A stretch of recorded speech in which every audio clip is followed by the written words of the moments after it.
Rain braided silver veins down Fifth Avenue, making the city shimmer like a nervous diamond.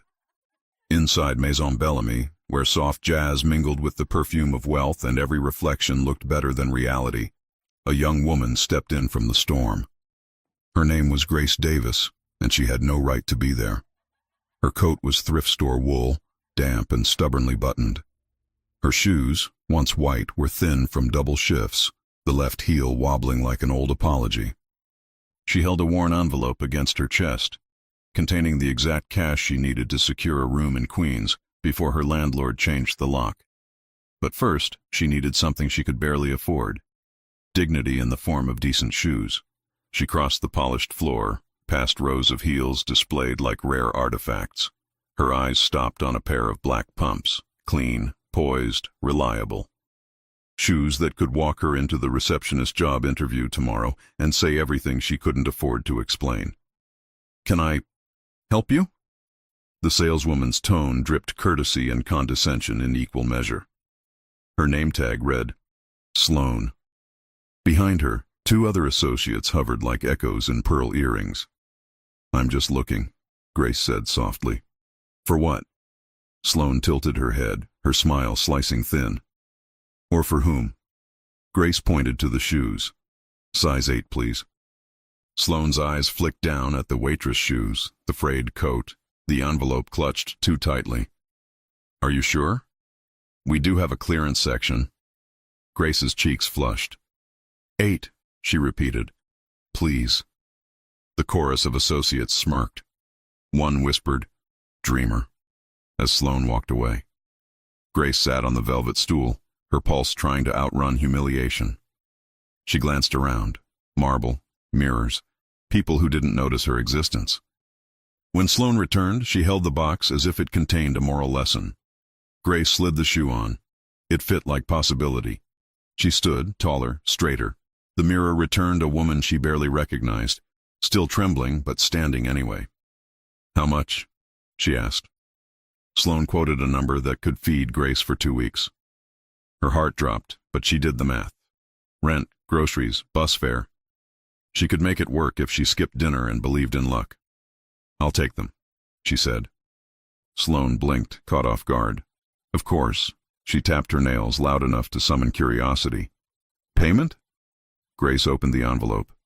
"Cash?" "Oh," Sloan said, her voice sugar-coated steel. "How quaint."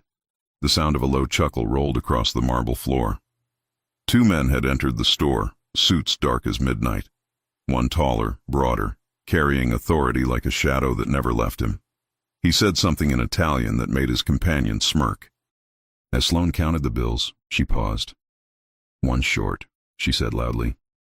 "Happens." Grace's stomach twisted. "It can't be," I counted. Sloan shrugged. "Math is hard. I can put the rest on my card." Grace said quietly. "It should cover." "Don't worry," Sloan said sweetly. "We're used to dreamers." The laughter stung, and then that same low voice interrupted. "Pack the shoes." Sloan turned. The tall man from the staircase was walking toward them, the room rearranging itself to make space for him. His coat was unbuttoned, rain still whispering across his shoulders. His eyes, cold, sharp, calculating, met Sloan's, and every ounce of arrogance she had evaporated. "Mr. Ricci," she breathed. "Of course." Grace blinked. The name hung in the air like thunder. Luca Ricci, a name whispered more than spoken, the kind of man whose favor people collected and whose anger they didn't survive. "I can pay," Grace said quickly, mortified. "You don't have to—" Luca's gaze met hers, calm, level. "No one said you asked." Her heartbeat forgot its rhythm. "Gift wrap?" Sloan asked weakly. "No," Luca said. "She'll wear them out." Grace hesitated, then quietly. "I prefer to decide that myself." Something flickered behind his eyes, a trace of respect. "Then decide." She met his stare, unflinching. "I'll wear them out." Sloan opened the box. Grace bent down, replaced her old shoes, wrapped them in tissue. The new pair hugged her feet like confidence rediscovered. Luca's card covered the counter without a word. Sloane didn't dare meet his gaze. The store, for a heartbeat, felt like a courtroom where everyone else had already lost. As Grace turned to leave, a man in a baseball cap stepped from the umbrella rack and blocked her path. "Hey, sweetheart," he said, eyes roaming. "Need some company?" Before Grace could move, Luca's hand wrapped around the man's wrist. "Touch her," Luca said softly, dangerously, "and you won't lift that hand again." The man froze. The entire store went silent. "Apologize," Luca said. The man laughed nervously. "To a waitress?" Luca's jaw flexed. "To Grace Davis." The man looked between them, fear catching up to arrogance. Sorry." Luca released him with surgical precision. "Leave." The man fled. Luca turned to Grace. "Do you have someone waiting for you?" "No," she said, honest and unguarded. "Then I'll walk you." She wanted to refuse out of pride, but exhaustion won. She nodded. He didn't take her arm. He simply walked beside her, exactly her pace, matching her silence. Outside, the rain had softened, but the city still watched. Who was this man who stopped storms by speaking softly? And what debt had begun the moment he said her name aloud? The subway roared beneath the city like something restless. Grace and Luca sat across from each other, neither pretending to be comfortable. The car was half full, students, night workers, one man asleep under a newspaper, and yet it felt like there were only two people in the world. "What do you do?" she asked at last, watching their reflections tremble in the window. "Paperwork," he said. She raised a brow. "That's a vague answer." He almost smiled. "It's the safest kind. You make it sound illegal. Depends who's reading it." His voice was steady, the kind that could make danger sound like good advice. Grace studied the angle of his jaw, the stillness in his hands. They weren't the hands of a man used to waiting. They were the kind that built and broke things. "You always rescue strangers in shoe stores?" she asked, testing the line between curiosity and fear. "Only the ones who don't ask to be rescued," he said. "That's a convenient policy." "It's an honest one." He shifted slightly, the train humming beneath them. "And what do you do, Miss Davis?" "I serve coffee and survive New York," she said. "One customer, one rent notice at a time. That's a harder job than mine." "I doubt that," she said. "Yours comes with tailored suits." He looked at her then, really looked. Tailored suits can't make you sleep at night. They just make the nightmares look presentable. For a moment the train was silent, except for the scrape of metal and the faint hum of a violinist at the far end. The sound echoed like an echo of something older than both of them. When the car slowed at Queensboro, she stood. He stood too. "You don't have to," she started. "I know," he said, "but I will." On the stairs, the rain returned in tiny, glittering drops. The sky glowed orange from the streetlights, and steam curled from the grates like secrets escaping. Grace wrapped her coat tighter, but the wind still reached her. Luca matched her stride, saying nothing, just existing in a way that made the world feel less hostile. When they reached her street, she gestured to the cracked brick building. "That's me." He looked up at the windows. "You live alone?" She hesitated. "Yes." "Then don't open your door to anyone who knocks twice. If it's important, they'll wait once." She blinked. "That sounds like advice from someone who's had enemies." He met her gaze. "That sounds like advice from someone who's still alive." They stood there, two strangers whose worlds weren't meant to overlap. The air between them was electric but clean, neither promise nor danger, just awareness. "Good night, Grace," he said finally. "Good night, Luca." He started walking away. She watched his shadow disappear at the corner, swallowed by the rain. Grace climbed the narrow stairs, opened her door, and leaned against it as soon as it closed. Her hands were trembling, not from fear, but from the strange electricity of being seen by someone who shouldn't have looked. She didn't know if she should feel safe or exposed. Outside, the city had already begun whispering. By morning, Maison Bellamy had a new rumor. One version said the poor waitress had faked a scene to attract a rich man's attention. Another claimed the Mafia boss, Yes, that was what people called Luca Ricci when they thought he couldn't hear, had a new obsession. Grace didn't know any of this. She was too busy counting coins at her kitchen table, trying to stretch them into breakfast. The newspaper beneath the coins bore a headline about real estate tycoons, but what caught her eye was a small column. Philanthropist Luca Ricci funds new scholarship for single mothers. She frowned. Philanthropist? She whispered. Sure. Still, she reread the article twice. When she left for her shift at Romano's cafe, the rain had stopped. The sidewalks were slick, the air clean. She didn't see the black sedan parked at the corner with tinted windows, or the man inside reading a file that had her name printed neatly across the top. At the cafe, her boss Marcus Romano was waiting near the counter. You're late, he said. It's 2 minutes before my shift, she replied. Technically early. Don't be smart, Grace. Not with me. He leaned close enough for her to smell the espresso on his breath. You've been keeping interesting company, huh? Her pulse skipped. What are you talking about? Word travels, he said. You left your dignity at a luxury store and some rich guy picked it up for you. Grace straightened. If you're trying to insult me, you'll have to be more creative, Marcus smirked. Careful, sweetheart. Guys like him don't save girls like you. They rent them. The tray in her hand trembled. She set it down before it could become a weapon. You're disgusting, she said, walking away. Maybe, he said, but at least I'm honest. The rest of her shift passed in a haze of steaming milk and swallowed anger. By closing time, her feet ached, but the new shoes still made her feel taller. She walked home, head high, pretending not to notice the car parked across the street again. Upstairs, she found an envelope under her door.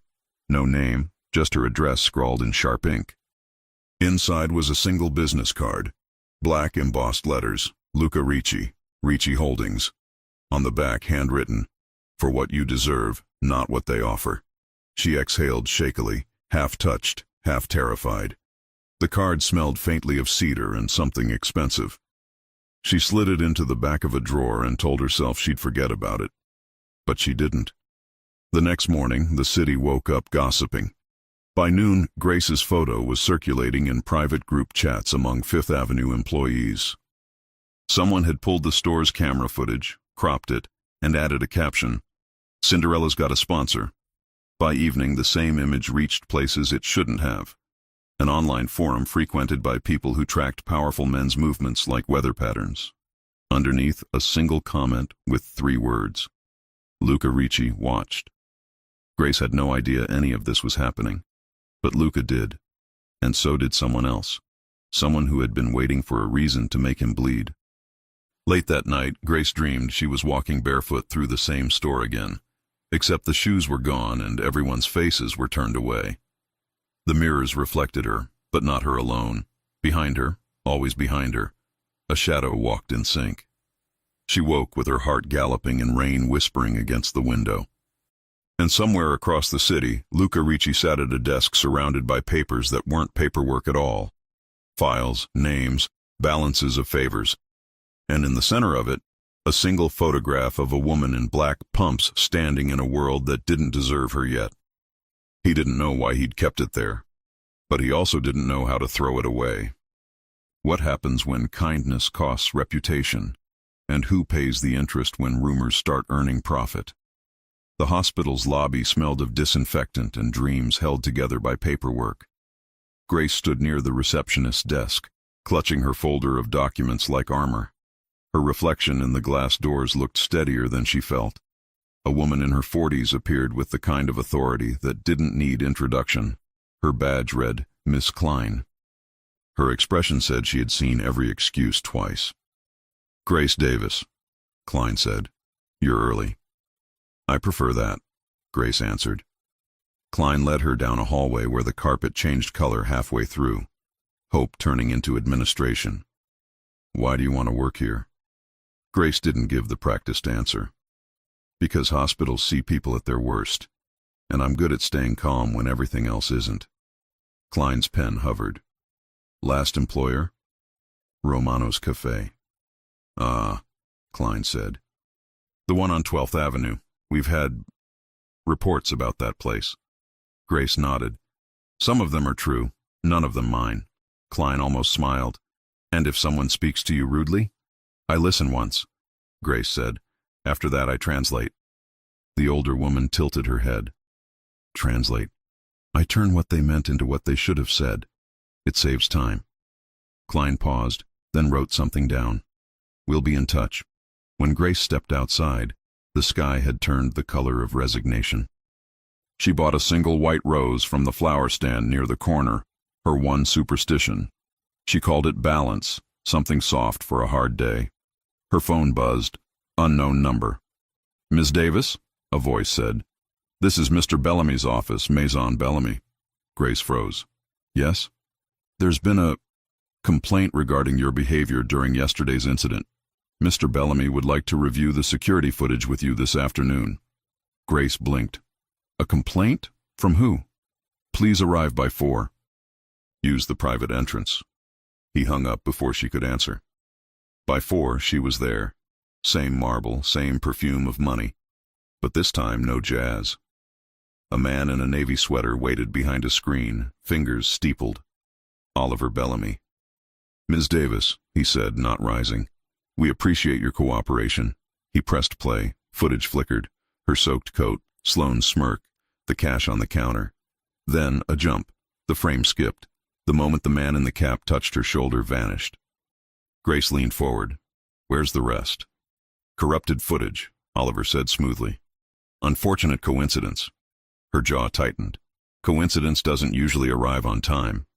Perhaps you invited attention, he said. Mr. Ricci dislikes being dragged into publicity. Her pulse spiked. I didn't invite anything. He smiled faintly. Men like him don't intervene without reason. You must have been. The door opened. The air changed. Luca Ricci entered like gravity remembered its job. You were saying? He asked softly. Oliver paled. Mr. Ricci. You cut the footage, Luca said. Sloppy work. My servers don't glitch. They answer to me. Oliver swallowed. We're simply protecting privacy. You mean your reputation? Luca's voice never rose. It didn't have to. Apologize to Ms. Davis. Oliver blinked. For what? For assuming money is a mirror, Luca said. It isn't. It's glass. You see through it if you're honest enough. Grace stood silent, her heart a drum she couldn't slow. He turned to her. You shouldn't have come alone. I can fight my own battles, she said quietly.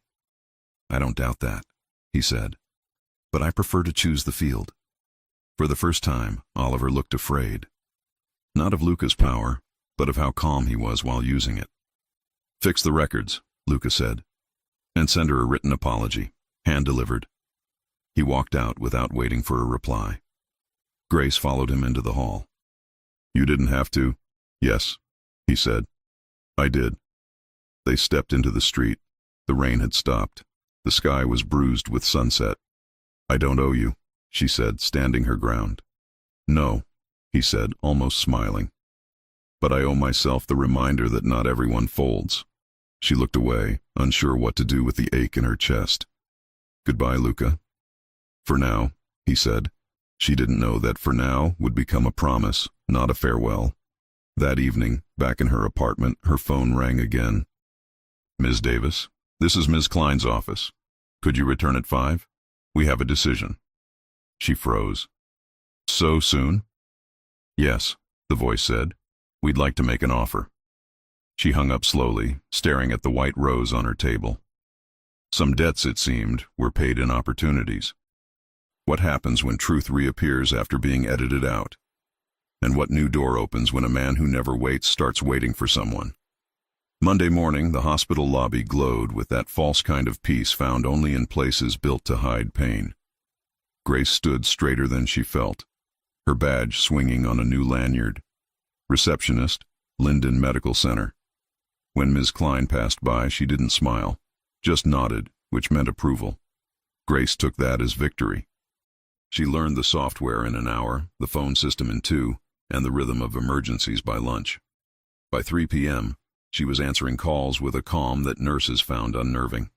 She was good at this, at being the steady voice on the line while everyone else panicked. At 5, Ms. Klein stopped by her desk. You adapt quickly.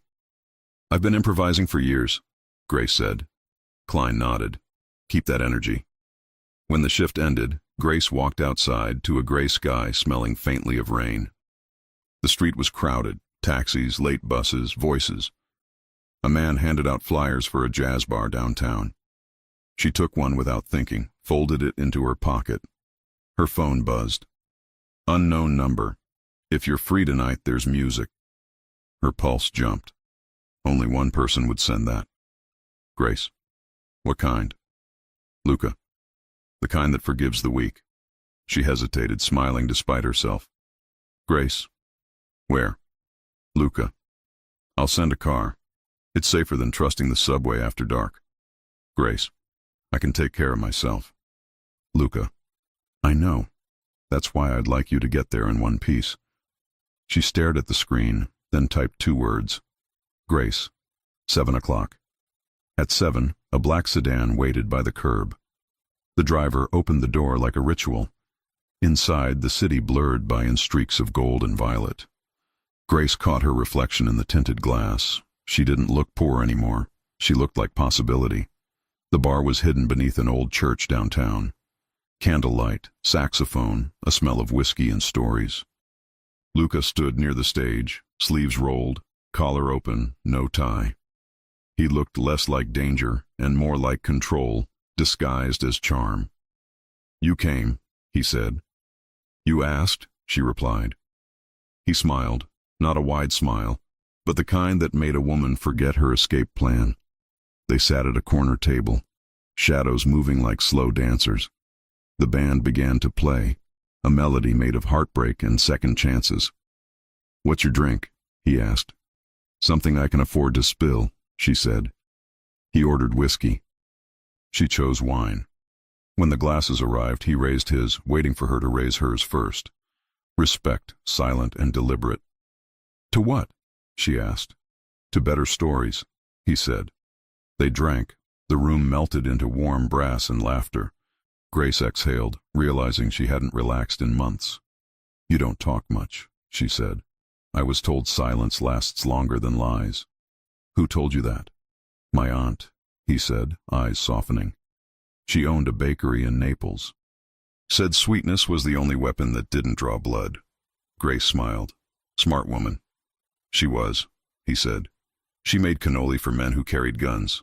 Fed both sides so nobody killed each other before dessert. Grace laughed, but her eyes stayed on him. And you? Which side were you on?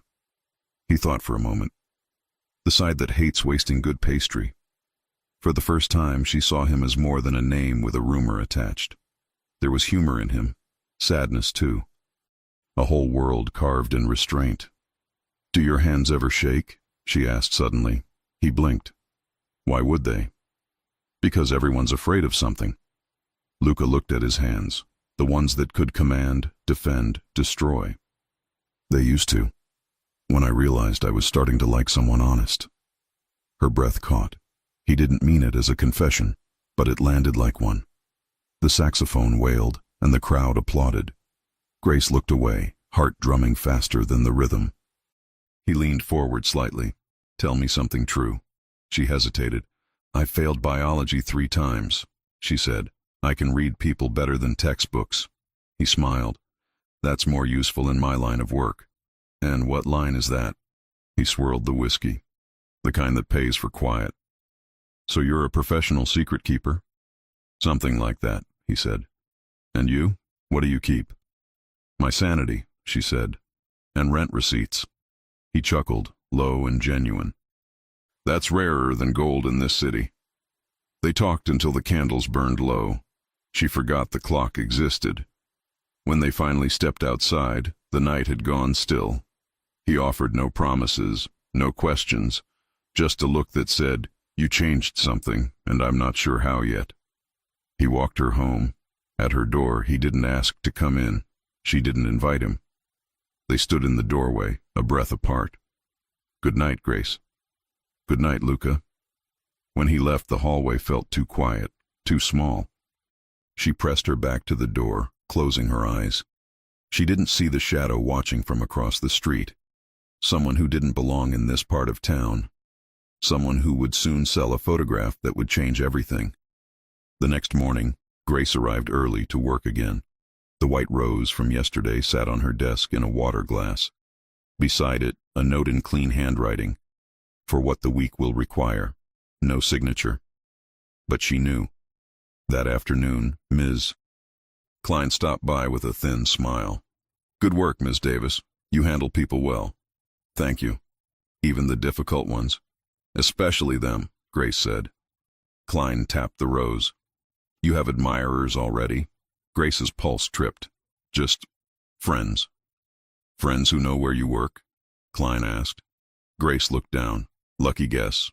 Klein didn't push. Keep your personal life personal. Hospitals feed on gossip. When she left, Grace exhaled slowly. She picked up the rose. Its stem had thorns, but none had drawn blood, yet. That night, the city roared again. But Grace heard only the echo of a voice that had said, You changed something. She wasn't sure if that was a promise or a warning. Across town, Luca sat in his penthouse office, staring at the skyline. Matteo, his oldest friend and lieutenant, poured himself a drink. You're distracted, Matteo said. I'm considering, Luca replied. Considering what? What it costs to tell the truth to someone who's never heard it. Matteo smiled faintly. And what's the price? Luca looked out at the lights. Everything. He didn't say Grace's name, but it lived in every silence afterward. When men who control chaos start craving peace, do they lose their power or finally understand it? And when a woman used to surviving starts to trust, what will she do when the storm comes again? By Monday afternoon, Grace had learned the sound of every kind of emergency. The sharp ring meant a heart attack. The double chime meant surgery delay. The soft buzz meant someone's family was asking for news they weren't ready to hear. She handled each one the same way. Calm voice, clear words, no promises she couldn't keep. She was good at her job, and Ms. Klein noticed. The woman didn't praise. She simply passed by and said, You've lasted longer than most. That was approval, in Klein's language. At noon, a delivery arrived. A small glass cylinder with a single white rose. The card read, For what the week will require. Grace smiled before she could stop herself. She placed it beside her computer monitor. One of the nurses raised a brow. Secret admirer?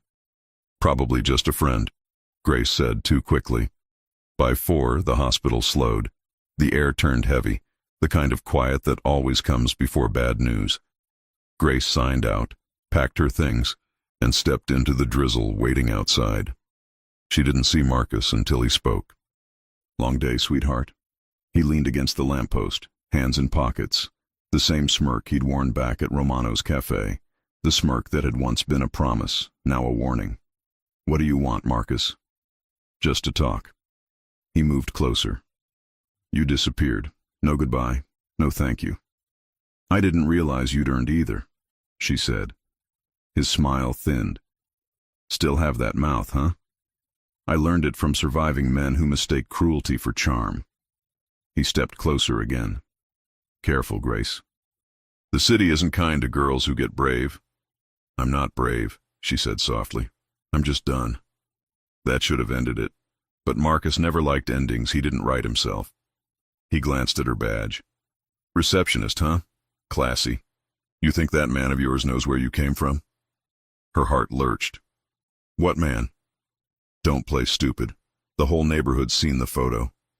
Her breath stopped. What photo? Marcus pulled his phone from his pocket, thumb sliding over the screen, and turned it toward her. The picture showed her and Luca at Maison Bellamy, the moment before he'd said, pack the shoes. But cropped differently. The angle was cruel, the timing precise. It looked intimate, scandalous, false, and dangerous. Her chest tightened. Where did you get this? Friends, he said. Some of them have questions, others have demands. Demands? Information. A name. Maybe 2. You could make all this go away, Grace, or you could watch it spread. You think I'm afraid of gossip? He leaned closer, whispering. You should be afraid of who's paying for it. Grace stared at him, the rain starting to bite her skin. "You're pathetic." He smirked. "Maybe, but I'm still standing. Can you say the same for your new friend?" She turned and walked away before her hands did something reckless. Behind her, Marcus called out, "Be careful what you owe, sweetheart. The city always collects." That night, Grace couldn't sleep. The photo burned in her mind. She sat on her couch, knees drawn up, scrolling through her phone. No messages from Luca, none from unknown numbers, only silence, the kind that hides teeth. At 2 a.m., she gave up and went to the window. The rain had stopped. The streetlight flickered, reflecting off puddles like pieces of a broken mirror. She saw a shadow move, someone standing across the street, motionless, coat collar high, watching. Her breath caught. Then the figure turned and walked away, vanishing into darkness. The next morning, Grace arrived at the hospital pale and tense. Ms. Klein noticed immediately. "Rough night?" "Just tired," Grace said. Klein didn't believe her, but she didn't press. "You have a visitor." Grace blinked. "Who?" Before she could ask again, the woman appeared, tall, sleek, beautiful in a way that cost money. She wore a trench coat the color of champagne and carried herself like someone used to winning arguments before they began. "Ms. Davis?" she asked smoothly. "I'm Camille Rossi." Grace stood. "Do I know you?" Camille smiled without warmth. "No, but we have a man in common." Every word was a blade. Klein discreetly excused herself. "I'm here to offer you advice," Camille continued. "Luca Ricci's attention is dangerous currency. Spend it wrong, and you'll discover how quickly it depreciates." Grace kept her voice level. "Is this supposed to scare me?" "It's supposed to inform you." Camille stepped closer, perfume sharp as wine. "Men like him don't save women. They collect them. Be careful before you become another souvenir." Grace's hands clenched at her sides. "And what are you? The tour guide?" Camille's eyes glittered. "I'm the reason he still has a reputation left to ruin." She slid a folded piece of paper onto the desk. "You'll see soon enough." Then she was gone. Her heels clicked down the corridor like punctuation marks at the end of a warning. Grace unfolded the paper. It was a photograph. The same one Marcus had shown her. But this one had a line scrawled on the back in elegant handwriting. "Know your place." Her pulse hammered. She slipped the photo into her bag and finished her shift with robotic calm. Every phone call blurred into static. Every smile felt borrowed. That night she sat on her bed, staring at the photo. The edges curled where her fingers had held too tight. She didn't cry. She'd run out of tears years ago. Then her phone buzzed. "Unknown number. You should come talk to me. We can fix things before they break." "Grace, who is this?" "Unknown. A man who prefers photographs that don't lie." 8 p.m. Romano's Cafe. Back room. Her blood went cold. Marcus. It had to be. She looked at the clock. 7:17. She told herself not to go, that she owed him nothing, that Luca would tell her to stay home. But the thought of that photograph, of someone twisting it into something worse, was enough. At 80 sharp, she pushed open the back door of Romano's Cafe. Marcus sat at a small table, cigarette burning untouched. "You came," he said. "Good. Saves time. Say what you have to say." He leaned back, smirking. "My friends want that photo buried. But they also want answers. Who sent Luca Ricci to that store? Who told him your name?" "No one," she said. "He was just there." Marcus laughed. "You really think men like that just show up?" He slid another photo across the table. This one darker, grainier. Luca walking into Maison Bellamy. Grace arriving 5 minutes earlier. The timestamps matched too neatly to be chance.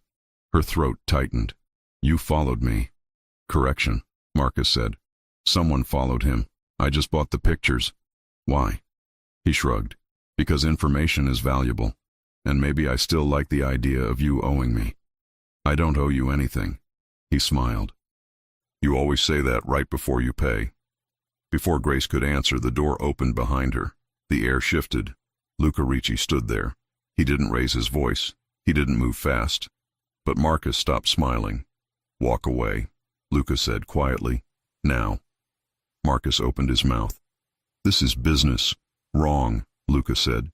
"This is education." He walked forward, slow and deliberate, like gravity reclaiming what belonged to it. "You took something that wasn't yours. My patience." Marcus tried to laugh, but his voice broke. "She's not your property." Luca stopped an inch away from him. "You're right. That's why I'm still talking." He turned slightly, his gaze on Grace now, steady, calm, unflinching. "You shouldn't have come." "I had to," she said. "They're using my name, my face." "I know," he said. "That's why I'm here." For a heartbeat, the room was all silence and heartbeat and fear. Then Luca spoke to one of the men waiting by the door, a man in a dark suit who had been invisible until now. "Clean it up, quietly." The man nodded, already moving. Luca looked back at Marcus. "You're going to apologize." Marcus's jaw clenched. "For what?" "For making her think she was alone." He said nothing more. But the look was enough. Outside, the air was cold.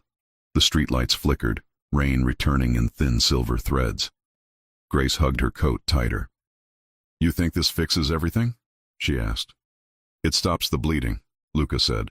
"That's where you start." "I don't need saving." "I know," he said. "That's what makes you worth the trouble." She looked up at him. "And what trouble am I?" "The kind I don't regret." The words landed softly but stayed heavy. They stood in silence as a taxi passed, its lights cutting through mist.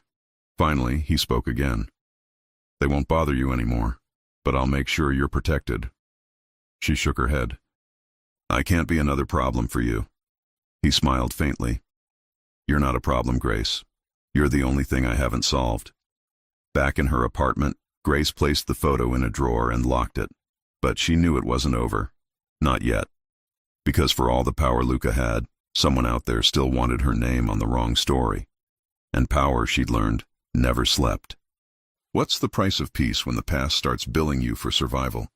And how far will a man go to keep one woman untouchable in a city that eats innocence for breakfast? The back room at Romano's cafe emptied like a tide. Paper changed hands. Voices lowered. Doors learned to close softly. Grace stood in the doorway for a second longer than necessary, as if the air itself might try to stop her from leaving. Outside, the city had shed the last of the rain and put on a thin, clean chill. Neon from the bodega across the street washed the sidewalk in coral light. She and Luca walked without speaking, the kind of quiet that doesn't owe an apology. When they reached the corner, a bus sighed and pulled away, revealing a newspaper box with tomorrow's headline already sleeping behind glass. Fifth Avenue House issues formal apology. The subhead promised reforms, training, a charitable donation to a women's shelter. The byline said, Oliver Bellamy. So he learned, Grace said. He remembered he could, Luca replied. They crossed at the light. She noticed how he never stepped ahead, never lagged behind, only beside, as if trusting her pace was a principle not to be broken. She wondered who had taught him that, the aunt with sugar under her nails, or the city by way of 1,000 small mistakes. 2 blocks away, a sedan idled with the patience of a well-trained dog. Matteo sat behind the wheel. Radio turned low to a talk show in a language only old men in kitchens spoke fluently. "You'll be all right?" Luca asked. Grace nodded. "I've been all right longer than I haven't. But yes." He searched her face, careful, unhurried. "If you change the locks tomorrow," he said, "call this number." He handed her a card with a name she didn't know, Felix Almeida, and a phone that didn't look like a business line. "He's particular about doors." "Does everyone who works for you sound like a story?" she asked. "The good ones do," he said, mouth tilting. She slid the card into her coat pocket and felt the white rose petal from days ago still tucked against the lining, dry and fragile as a secret that chose not to break. "Good night, Luca." He didn't move. "I'll wait until your light is on." "That's a little old-fashioned." "It's a little respect," he said simply. She didn't argue. She was tired of arguing with right things. Upstairs, she flicked on a lamp, then stood at the window to make sure he'd seen. He lifted a hand, no wave, just the acknowledgement of a signal understood. The sedan pulled away. The street inhaled. Grace leaned her forehead to the glass and let herself do something she rarely allowed. Believe the next day could be better on purpose. The city woke early to an apology that didn't read like one written by a lawyer practicing empathy as a second language. Maison Bellamy's windows wore vinyl letters in the exact shade of contrition. Sloane's name vanished from the staff page with a neatness corporate sins rarely received. The clip that had been edited now circulated unedited, the man in the cap reaching. Luca's stillness making a room blink. Grace keeping her chin level because emotion in rooms like that is treated as a stain. At Linden Medical, Ms. Klein read the apology on her phone, her mouth a straight line softened by approval. She slid the device into a drawer, looked up as Grace Davis walked in, and said, "Good morning," in a tone that meant she had chosen a side. The phones rang. The day unspooled. Near noon, a woman in a winter coat too warm for the mild cold stepped to the desk and said, "I'd like to speak with Ms. Klein." Her hair was the color of money, her smile the shape of a sharpened spoon. Camille Rossi. Grace's body remembered a bruise that hadn't happened. "Ms. Klein is with a patient liaison," she said. "She'll be 20 minutes. "I can wait," Camille said sweetly, and moved as if to set her handbag on the counter. Grace didn't stop her. "There's seating over there," she said, nodding at a chair that looked uncomfortable on purpose. "Would you like water?" Camille's smile thinned. "I see you've learned posture." "I see you've learned timing," Grace returned, equally pleasant. 20 minutes later, Ms. Klein emerged with an expression reserved for people who tried to purchase gravity. "Ms. Rossi," she said, "I run a hospital desk, not a debutante ball. What do you want?" Camille blinked, then recalibrated. "I want to make sure your receptionist understands Mr. Ricci's orbit." "Ms. Davis understands what time is," Klein said, "and how to answer a phone. That's sufficient for me." Camille's eyes slid back to Grace. "Be careful, dear. Men like him don't fall. They collapse buildings." "Men like him also build clinics," Grace said, before she could decide to be quiet. "If you came to warn me, consider me warned. If you came to scare me, you'll have to try again." For a heartbeat, Camille's face went entirely still, the rich woman's version of respect when someone refuses choreography. She inclined her head the smallest fraction.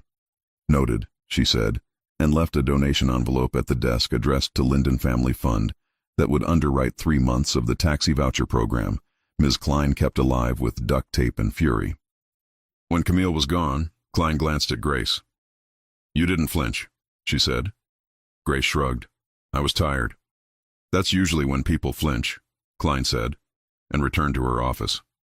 At 2, a man in a blue jacket replaced the glass door at Grace's building with one that didn't rattle when fear walked by. At 4, the super posted a notice about keys. At 5, a small boy named Miguel appeared at the hospital desk with a page torn from a composition book. It was a drawing of a man with a mustache and devil horns, and under it, in block letters, "Bad Guy" crossed out. Grace laughed and asked for a second copy.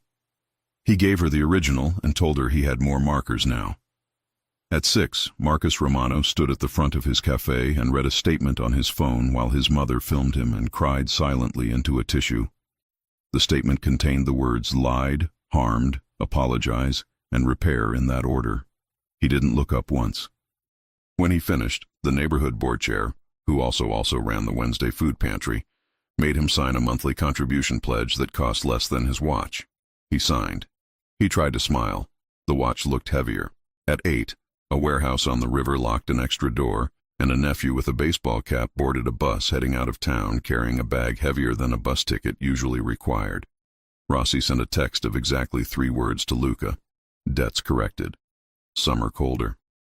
And nothing more. Luca didn't reply. He didn't have to. Some conversations existed only to prove someone knew how to count. The next evening, Jazz forgave the week again. The bar under the church wasn't busy. Candlelight made everyone resemble a better version of their own mercy. Grace arrived wearing the same black pumps that began the war. She found Luca already seated, jacket folded, sleeves rolled, hands empty. "Thank you," she said, and surprised herself by meaning it not in the currency of favors, but in the currency of being seen and left unbroken. "You did most of it," he said. "I just made sure the doors didn't jam." The band slid into a standard so old it felt like a promise that kept being kept. They didn't talk for the first song. It felt unnecessary. Between the second and third, she said, "What would you be if you weren't this?" "A pastry chef," he said without missing a beat. She smiled. "You're lying." He lifted a shoulder. "Maybe. I like the idea of sweetness that heals on contact." "You already fund clinics," she said. "That's paper. This would be sugar." "And me?" she asked lightly, testing a cliff with her toe. "What would I be if I weren't this?" He thought longer than the question required. "Still you," he said. "Just less tired." The laugh that escaped her surprised them both. "Is that a job title?" "It could be," he said. "I'm hiring." "I don't take salaries," she said. "I take choices." "Then take one of mine," he replied, and set a small envelope on the table between them. She stared at it like it might bite. "What is it?" "Open it." Inside, on thick paper, was a lease agreement. Unit 3C 187 Orchard, a building she'd passed 100 times and loved for its chipped cornices and stoic fire escapes. The rent number was low enough to make doubt loud. Below it, a line in sharp ink, Ricci Trust Housing Initiative, Essential Workers Tier. Her name filled the tenant line in his meticulous hand. She swallowed. "I can't accept this." "You can apply for it," he said, "and be approved because you meet the criteria. Single tenant, essential worker, income cap. Background as boring as any accountant could wish."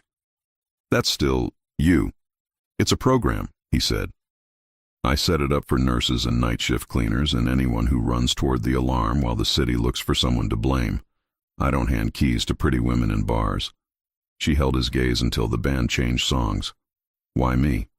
"Because you qualify," he said simply. "And because your landlord uses locks as threats." She put the envelope back on the table and curled her fingers away from it. "If I say yes, the story they tell becomes the story I live." He nodded. "If you say no, the rent still rises, the door still shakes, and I'm still going to fix the building you're in." She exhaled. "I don't want to be another line in your ledger." "You're not," he said. "You're the reason I started one that doesn't buy silence. It buys nights of sleep." She watched him watch her decision assemble from pieces she'd guarded too long. At last she slid the envelope into her bag. "I'll read it." That's all I wanted. They didn't discuss it again. They let the night be a night. When they stepped into the alley behind the church, the city had decided to be tender for once. He walked her toward the car, then stopped, the way men stop when they know the next sentence matters. "I am," he said quietly, "good at protecting what I care about. I am less good at deserving it." She looked at him for a long time, then reached for his sleeve and smoothed a wrinkle the way a person does when her hands are trying not to be obvious. "You don't get to decide that part alone." For an instant, something unarmored in his face appeared and didn't flinch before returning to its post. He opened the car door and didn't help her in. She didn't need help. When she sat, he leaned in, not close enough to break a rule, close enough to write a new one. "Tomorrow?" he asked. "Tomorrow," she said. Tomorrow arrived disguised as complication. At Linden, a donor breakfast turned into a board meeting, turned into a hallway ambush when an administrative VP with a talent for smiling like an invoice stopped Grace at the water cooler. "Miss Davis," she said brightly, "how wonderful to finally meet one of our success stories." Grace held the paper cup, waiting for the price. "Can I help you?" "We're hoping to feature you in a small newsletter piece. Faces of the front desk. Human interest. Inspirational." Grace pictured the photograph in a stranger's mailbox, a caption that would sound like a pat on the head. "No, thank you." The VP blinked. "It's good press." "For whom?" The smile thinned. "You could show young women what's possible. They can visit the hospital and watch me work. They don't need my biography in their mail." Ms. Klein appeared, summoned by the scent of performance. "The newsletter can profile the phone tree," she said dryly. It's been here longer and saved more lives. The VP retreated, scandalized. Klein handed Grace a stack of forms. You said no. Good. Keep saying it until the people who ask learn another trick. Grace filed the forms, then caught sight of a man lingering by the doorway. He wore a blue work jacket and carried a toolbox in a way that suggested competence instead of props. He lifted a hand. Felix, he said, here for the third-floor door at your place. You prefer 2 deadbolts or 1 smart lock? Whichever one scares men who knock twice, she said. Deadbolts it is, he replied, and left a written estimate heavy with words like threshold, shim, strike plate, the poetry of safety. At lunch, a group of nurses dragged Grace to a table behind the vending machines and asked her to teach them the trick where angry relatives left satisfied. She told them there was no trick, only patience where it hurt to have it and clarity where it was easier to be vague. They accused her of being a saint. She accused them of needing therapy. They traded candy bars for secrets and called it even. By evening, the new door was installed. Felix added a peephole and a chain as if it were 1979, and fear had nostalgia. He shook her hand like a man who liked the work more than the invoice, then left a bouquet of white roses on the stoop, from the building, which meant from Luca, and also from the idea of a building that learns to take care of its people. On Friday night, Maison Bellamy held a private hour after closing. No press, no speeches, just a soft thing done right. The sales associates gathered, some embarrassed, some defensive, some careful. Oliver Bellamy stood in front of them with a face that had learned a new expression this week and wasn't sure it liked the fit. We failed a guest, he said, voice even. Not because she didn't belong here, because we forgot what belonging means. We will not do that again. He gestured to a small placard at the entrance. No one pays extra to be respected. It was corny and necessary. Sloane, absent, would not read it. She had taken a position across town where glass didn't reflect as harshly. When the lights came up, a woman in a dark coat walked in quietly. She didn't shop. She didn't speak. She placed a single white rose on the glass counter and left. The night manager found it and understood just enough to put it in water. Saturday. A thrift store coat, freshly dry cleaned. The black pumps, scuffed now in a way that suggested use rather than accident. Grace stood outside 187 Orchard and stared at the door she might someday have a key to. The street smelled like garlic and Sunday sauce and a record store's basement. A kid chased a soccer ball between lampposts. 2 old men argued over who played shortstop better in 1972. She thought about how a life fits inside a block and decides to stay. She texted Luca 1 word. Here. He arrived 5 minutes later without ceremony, as if 5 minutes is a vow you can keep with your feet. He wore a sweater softer than his reputation and carried nothing but his hands. Take a look, he said, and produced a key that wasn't a key card, wasn't an app, wasn't anything other than a promise cut from brass. The apartment on the 3rd floor had afternoon light that didn't hide. The floors creaked in the friendly way. The windowsills were deep enough for plants and elbows. The kitchen was a rectangle where cheap knives could learn to behave. She opened cabinets as if they were drawers in a new heart. She tested the faucet and laughed when it sputtered air like an old man surprised into delight. It's small, she said, reverent, as if smallness were a sacrament. It's yours if you want it, he said. If you don't, it goes to the next person on the list Monday. Either way, the list moves. She turned, leaned her hip on the counter, and watched him stand there without touching a thing, as if he knew rooms need to decide whether a person fits them before the person decides it. Why are you like this? She asked, not an accusation, a curiosity. Because a woman once told me sweet things don't get ruined by being shared, he said, and because my father taught me the opposite, and I decided he could be wrong. And because of me? She was old enough to want the sentence unadorned. He met her gaze. Because you made me want to be right in ways that cost me nothing and everything. The silence that followed did not need jazz. It needed only 2 people who finally trusted the sound of their own breathing in the same room. She reached into her bag and took out the photograph. The cruel one, edges softened by days in a drawer. She turned it over and showed him the caption she had written in black ink earlier that week, the first honest story the image had ever told. Not a spectacle, a beginning. He let out a breath that sounded suspiciously like relief. "May I?" he asked, and when she nodded, he tore the photograph in half with a neatness that suggested practice, not of breaking but of removing lies from rooms that didn't deserve them. He didn't reach for her. She didn't step into him. They let the new door stand between them like a friend. Then she closed the distance herself, the way a person chooses not to be brave but to be finally, simply, done with fear. She rested her forehead against his chest for one measured mortal second. His hand found the small of her back like a man obeying the simplest instruction he'd ever received. The city remembered how to be quiet. When she stepped back, he looked at her as if memorizing a map he'd decided to use for the rest of his life. "Dinner?" he asked. "Somewhere that doesn't punish forks." She smiled. "Or we could buy pasta and punish your kitchen." "Deal," he said instantly, and she realized he'd been waiting for ordinary like other men wait for heaven. They locked up. He gave the key back to the super, with the paperwork already done and the deposit already wired from an account whose name would never appear on an envelope. On the sidewalk, a woman walked a dog that wore a sweater more expensive than Grace's coat. The dog sneezed at Luca and forgave him immediately. Signs were everywhere if you wanted them. They crossed to the market. He reached for a jar of sauce. She batted his hand away. "We're not buying sweetness," she said. "We're making it." He laughed, real, unguarded, the sound of a man who had learned the recipe for peace and discovered it required two people taking turns stirring.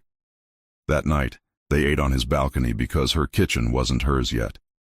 The city glittered like it had just remembered it doesn't owe anyone cruelty. He told her a story about stealing a car at 15 and returning it with a full tank.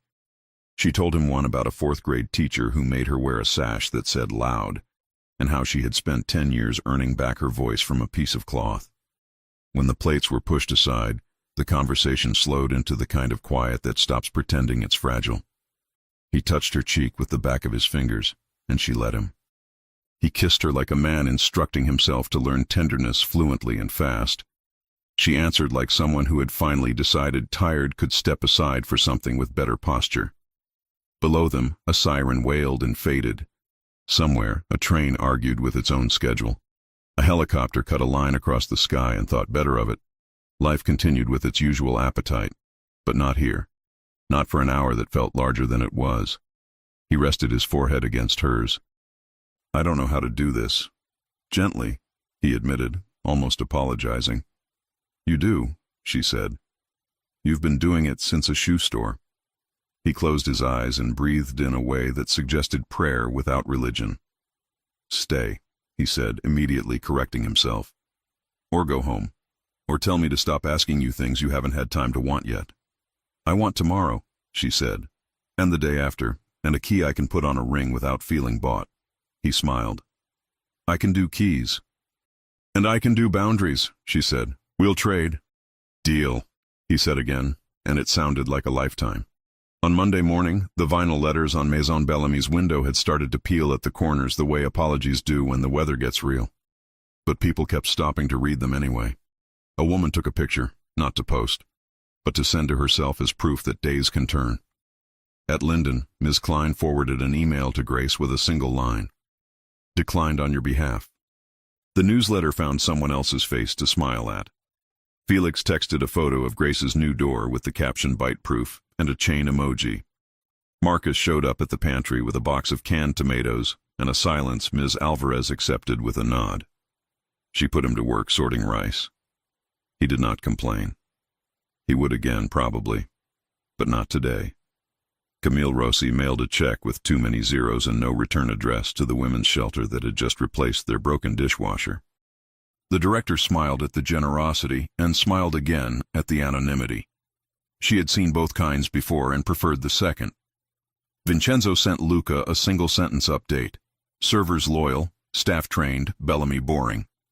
Luca replied with a thumbs up, not because he was lazy with words, but because he was learning where words matter and where they can rest.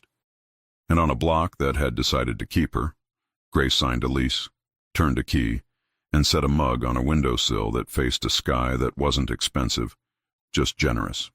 She wrote 3 things on a sticky note and stuck it inside the cupboard, where only people who know how to look for the right things would ever see. Rent, mine. Work, mine. Love, chosen, not owed.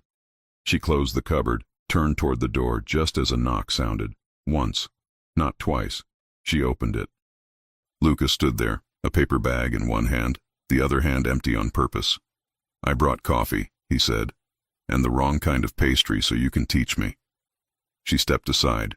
"Come in," she said, "and learn." He did. They did. And when the city remembered to be cruel again, as it always does, it found 2 people who had learned how to be kind louder than it, together. The room had no mirrors that day. It didn't need them. No one inside was trying to be a reflection of anything except their own better decision. Some debts vanish when paid. Others become the currency you use to buy a future. They chose the second. The city took note, the way cities do.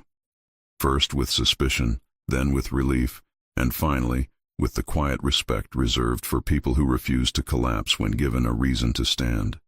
They didn't collapse. They built. And in a city that thinks it knows every ending, that was the one story it didn't laugh at. If you enjoy stories like this, take a moment to subscribe to the channel. That's how I'll know you truly liked it. Even if you're watching on your TV, grab a second to join this family of fans who love emotional and heartfelt stories. Your support means everything, and it helps us bring you even more tales like this one.